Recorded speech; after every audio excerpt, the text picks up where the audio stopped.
Heading for the capital, a 60-kilometer-long convoy of Russian forces and tanks edge closer to Kyiv. All accounted for, Taiwan confirms students evacuated from Ukraine are safe. Stop Russian invasion! Stop Russian invasion! Stand with Ukraine. Condemnation at the doorstep of Russia's de facto embassy in Taipei, while Taiwan joins global efforts to help Ukraine. Passing on the torch, the Taiwan Lantern Festival in Kaohsiung comes to a close, with Taipei set to light up next year.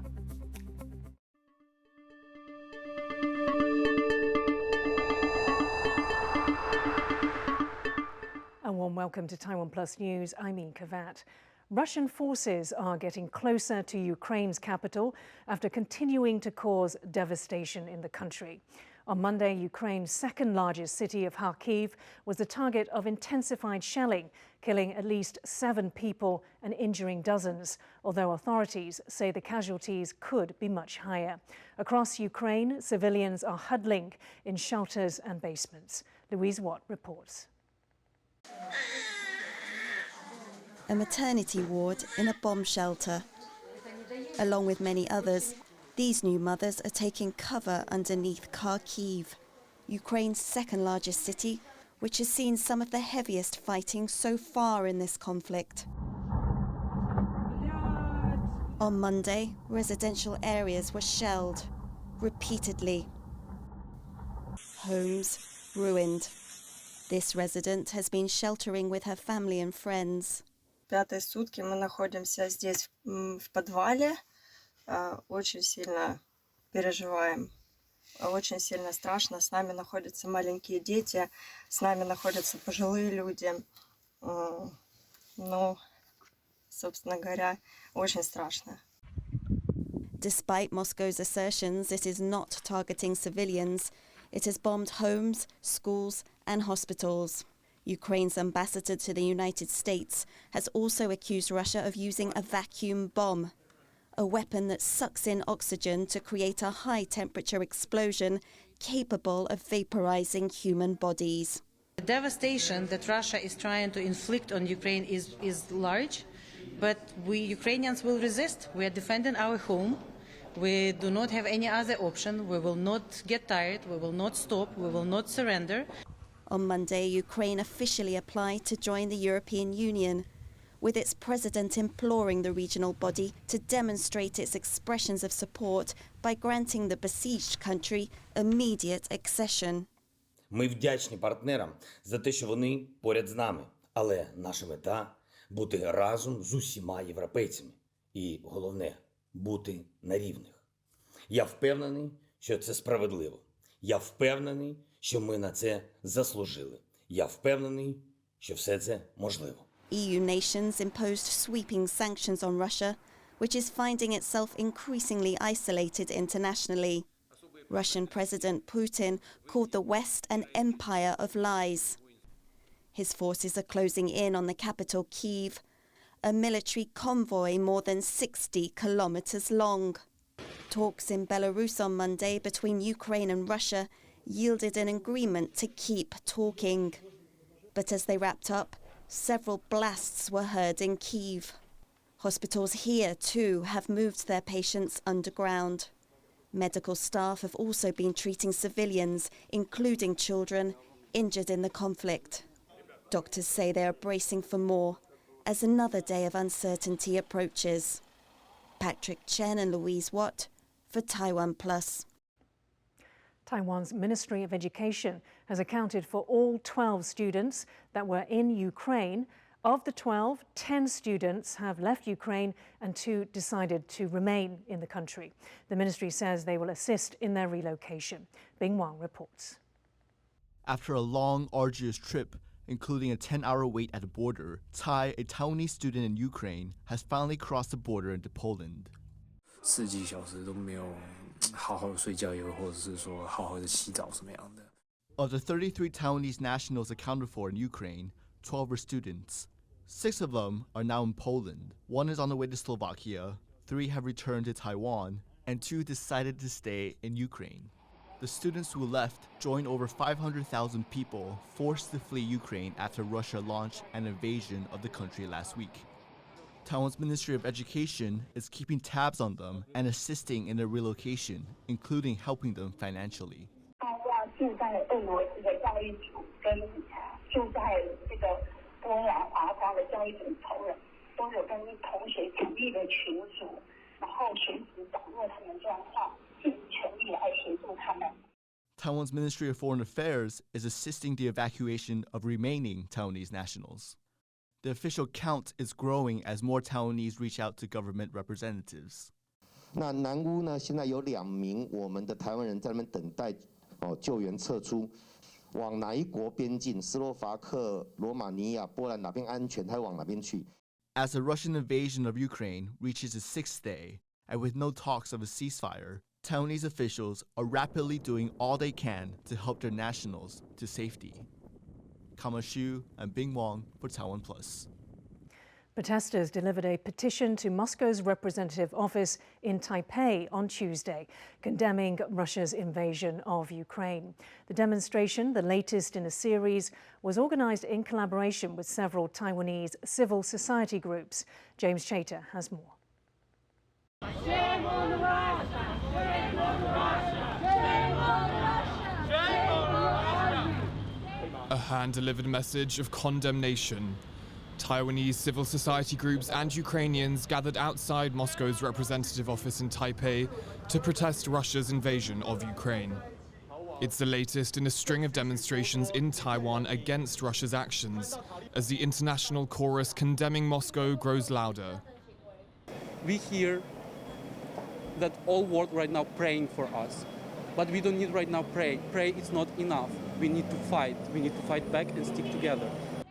The petition delivered to Russia's de facto embassy demands a halt to aggression, but demonstrators also called on business and economic ties with Russia to be severed. If you want to support right now, we need donation. It's just the most powerful thing what Taiwanese people can do for Ukraine and right now. And stop all business with Russia is possible, because that money... Yeah, it's like bullet for our soldier, to kill our people, civilian for our kids. It's bombs for our kids. This money paying for the murders. Believe in Ukrainian army! Believe in Ukrainian army! Behind this demonstration were several Taiwanese civil society groups. They called on the Taiwanese government to do more to protect Ukrainians currently in Taiwan. While protesters emphasized the differences between Ukraine and Chinese threats to Taiwan, they said Russia's invasion was a potent reminder of the danger posed by authoritarian regimes worldwide. So I think it's very important for Taiwanese and Hong Kongese to know that, and also learn from the Ukrainian how to stand in front of such a huge enemy and never give up. But the global ripples of this conflict are being felt on the streets of Taipei. Nikita, a Ukrainian living in Taiwan for 4 years, brought images of his home city, Kyiv, being shelled on Monday. I want to show who is Putin, and I want to show for all world what happens in my country, and I believe this stop and people stop dying. As Russian forces bear down on Kyiv, Taiwan civil society made clear it is standing with Ukraine. Damon Lin, Ken Ning and James Chater for TaiwanPlus. Taiwan is joining global efforts to provide humanitarian relief to Ukraine.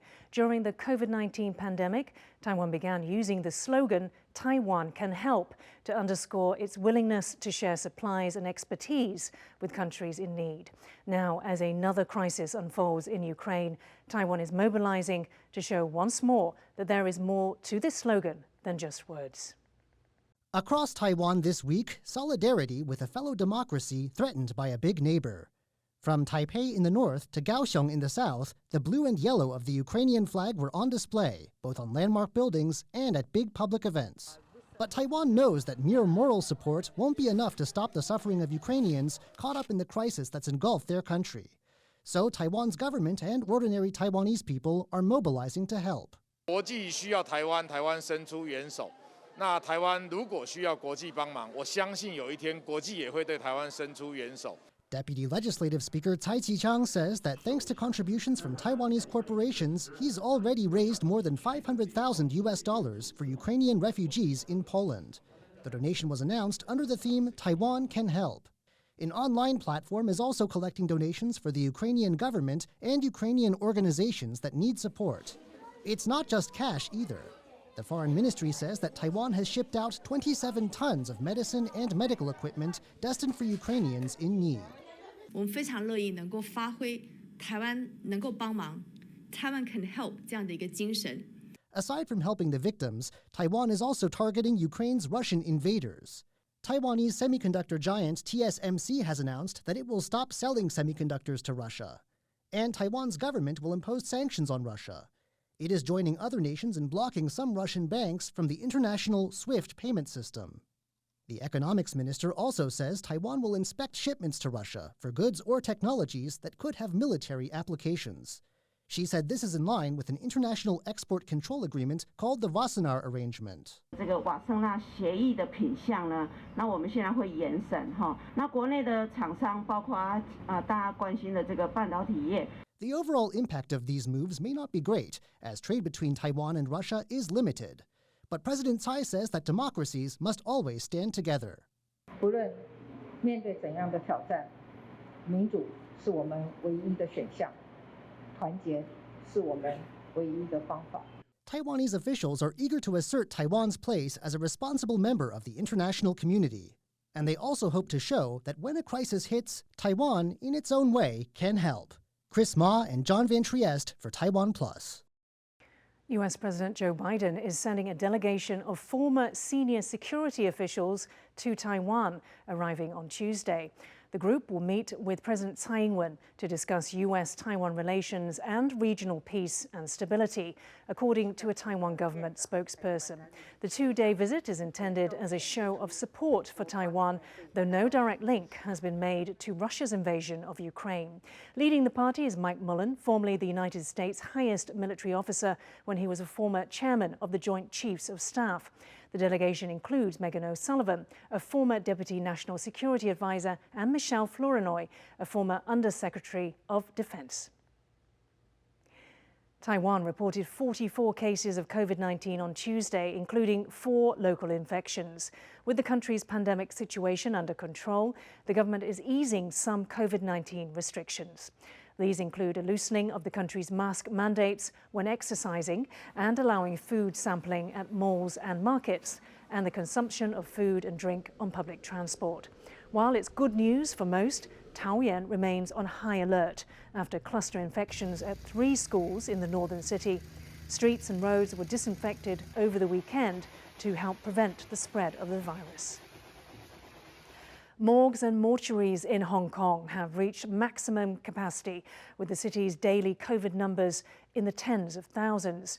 On Monday, Hong Kong reported over 34,000 confirmed cases and at least 87 deaths. It's brought the death toll to more than 400 in the past week alone. Authorities say most of them were unvaccinated. The number of new cases has overloaded morgues at local hospitals, forcing some to leave bodies in corridors and even outside. With hospitals overwhelmed, the government is now urging COVID-positive residents with mild or no symptoms not to visit accident and emergency departments, reversing a previous directive that all cases need to be hospitalized. Local media reports suggest the government will implement a citywide lockdown during compulsory testing this month. The total number of new cases associated with the territory's 5th wave now stands at over 200,000. Coming up, so how's the weather? We look at the effect of climate change on Taiwan. Details after the break.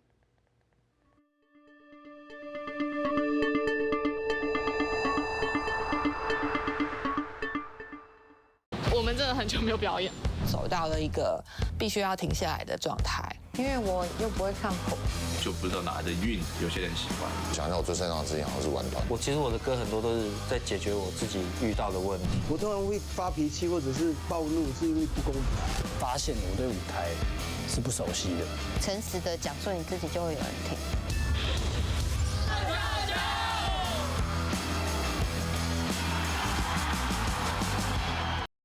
市里到处都是指标，我们却迷了路。在双向道路之中，哪里能称之为终点？乐团对我来说，感觉像是在一个黑暗的房间中的唯一盏明灯，但是我们要好好保护它，不然它熄掉就好。我不觉得我在玩团，我觉得我在创业。要做一件事，要么就把它做到好，不然就是不要做这样子。有时候会一度觉得，好像就有一点想退出。因为我们不是25岁、26岁的，那如果我们是那时候刚毕业，我觉得以现在这个局势，我觉得充分发生 OK。但是你知道，我其他团员都结婚了，那我觉得我自己可能也到这个岁数。你要认真经营什么东西，你不可能永远都只做自己想做的事情。其实他们就像一个家庭，彼此都爱着对方，但是他们都不说出口，所以就会有一道墙，他们不会去了解彼此的想法。但我觉得也许演出演下去，那个感觉就回来了，也说不定，因为我们真的很久没有表演。田约翰的未来目标是什么？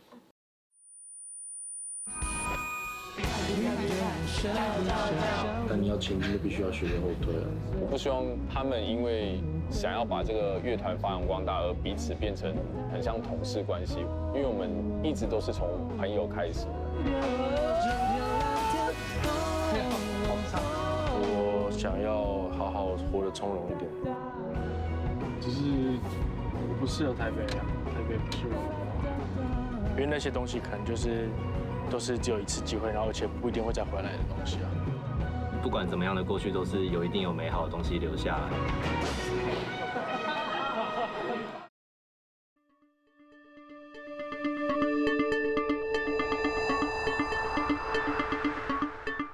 Welcome back. You're watching TaiwanPlus News. A reminder of our top story. Russian forces are getting closer to Ukraine's capital after continuing to cause devastation in the country. On Monday, Ukraine's second largest city of Kyiv was the target of intensified shelling, killing at least 7 people and injuring dozens, although authorities say the casualties could be much higher. To learn more about Russia's invasion of Ukraine, Rick Glauert spoke to Bruno Lette of think tank the German Marshall Fund in Brussels. He began by asking what would make Vladimir Putin rethink the invasion. Well, there's no denying that things are going terribly wrong right now for Vladimir Putin. I don't think that Russia was prepared for what is happening right now. I mean, we see that the Ukrainians are fighting ferociously, and actually Russia is suffering major losses in Ukraine. That's number one. Number two, I don't think that Russia expected the level of unity in the European Union and transatlantically or even globally, pushing back on Russia economically. So things are not looking very well right now from a Moscow perspective. What is Putin's next move, do you think? Well, first of all, I think that the key goal of the Russian military campaign here is Kyiv, and again, I'm afraid that Russia will not stop until Kyiv has fallen. So this could really become an ugly campaign if indeed Russia will pursue its goal. It is pretty unclear, what Putin's next step could be. The Russian president, Russia now is fairly isolated. It is suffering not only military losses in Ukraine, it's also suffering a major attack on its economy. So really here, I think the options for Vladimir Putin are pretty limited. What message do you think the global response to the Ukraine crisis sends to a country like Taiwan that might find itself in a similar situation? Well, I think that the autocracies in the world are closely watching how democracies are reacting to this conflict. I think that the level of unity that we have seen from the West and the cooperation with global democracies is sending a very strong signal to autocracies.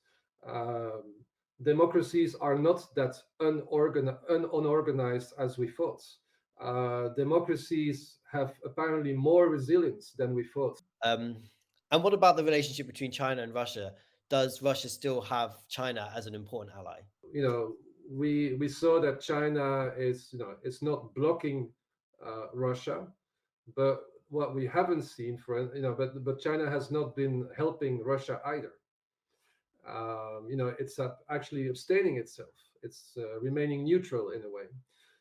So this for me was actually interesting to see that after years and years of trumpeting Chinese-Russian friendship, how that Chinese-Russian friendship is quickly collapsing. I think this is a major consequence of the Ukraine conflict as well. Sydney is bracing for the arrival of torrential rainfall, which has already killed at least 9 people in floods on the east coast of Australia. Tens of thousands of residents have been evacuated as floodwaters engulfed towns and roads in Queensland and New South Wales. Since last Thursday, the southeast of Queensland has received as much rainfall as it normally would in a year. Defence personnel have been sent to flood-hit areas for rescue and recovery operations. The storm is heading south and is expected to reach Sydney, home to over 5 million people, on Tuesday afternoon. New South Wales Premier Dominic Perrottet has called the rains a 1 in a 1,000-year event. He told people to be ready to leave their homes immediately if they are asked. In Taiwan, some respite finally from the rainfall that has given the country one of the wettest starts to the year. But the unusual weather is continuing with a cold front at a time when spring should be on its way. Bing Wang spoke to Chen Mengshi of Taiwan's Central Weather Bureau. He started by asking her why Taiwan's weather has been so erratic. 那更特别的是，在冬天其实中南部不太下雨的，可是在过去这1个礼拜，我们的中南部地区也是一直持续性的下雨，大概下了1个礼拜左右的情况。那所以的确这一波天气在整个冬季来讲是比较不寻常的。过去如果去看这个长期的资料的话，今年的状况的确是比较特别一点。那我们去统计过去的这个资料哦，就是下雨这种雨日比较多的情形，大概是30年以来，近30年以来第2多的这个降雨的状况，那仅次于2016年啊。那但是更明显的，大家感受更深刻的应该是日照时数很少，就是太阳露脸的时间其实并不长。那如果去统计北部跟东北部的这个日照时数来看的话，其实它是70年以来最少的一年，那甚至于不到我们气候平均的40%左右。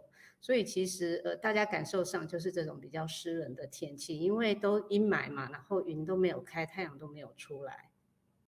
Has climate change played an impact on Taiwan? 我们去分析它长期以来的变化，当然有这种跟全球一样都有这个增暖的趋势。可是如果我们从下雨、降雨的日数来看，其实一整年的统计下来，每一年的降雨日数是有这种减少的情况。那如果再进一步去看所谓每年高温的日数啊、寒流的日数啊，类似这种比较极端天气的事件来看的话，那高温日数是有上升的趋势。那寒流的日数当然随着全球暖化，寒流日数是有减少的，可是不代表未来就不会有寒流。那因为它可能是频率比较少，次数比较少，但是如果来的话，也许它的强度或是那个降温的幅度其实是会比较大一点的状况。The new Taipei City Wanjinshi Marathon is celebrating its 20th year with a special exhibition. At City Hall in Banqiao, visitors can have a go at a mini version of the iconic race route, which winds its way along Taiwan's northeast coast. New Taipei City Mayor Hou You-yi opened the exhibition, which also features a hall of fame of past competitors. The marathon is the first and only race in Taiwan to gain a silver label from World Athletics, the international governing body for athletics and running events. The Taiwan Lantern Festival has wrapped up. The closing ceremony of the event was held in Kaohsiung. Monday night, Kaohsiung Mayor Chen Chi-mai handed over the symbolic lantern to next year's host. Taipei reporter Eric Gao takes a look. Going out with a bang. The Taiwan Lantern Festival held its closing ceremony Monday night, concluding 2 weeks of festivities in the southern port city of Kaohsiung. Through its run, the festival attracted huge crowds of visitors from all over the country to enjoy the lanterns and the innovative drone shows. 当无人机起飞，灯光映在爱河湾的时候，感受到作为一个高雄人的幸福。 At the ceremony, Kaohsiung Mayor Chen Chi-mai passed on a symbolic lantern to Taipei Deputy Mayor Tsai Bing-kun. The capital will host the Taiwan Lantern Festival next year for the first time in 23 years. The Taipei government has already released a video to promote the 2023 event. 我们将以光源未来作为主题。 With the Kaohsiung event over, all eyes are turning to Taipei for an even brighter festival next year. Asnaya Zhou and Eric Gao for TaiwanPlus. Thanks for watching TaiwanPlus News. I'm Yin Khvat. We leave you with footage of Yuan Zai, a panda in Taipei Zoo who is on a diet to lose weight. For more stories from Taiwan and around the world, please download the TaiwanPlus app. Stay safe and see you next time.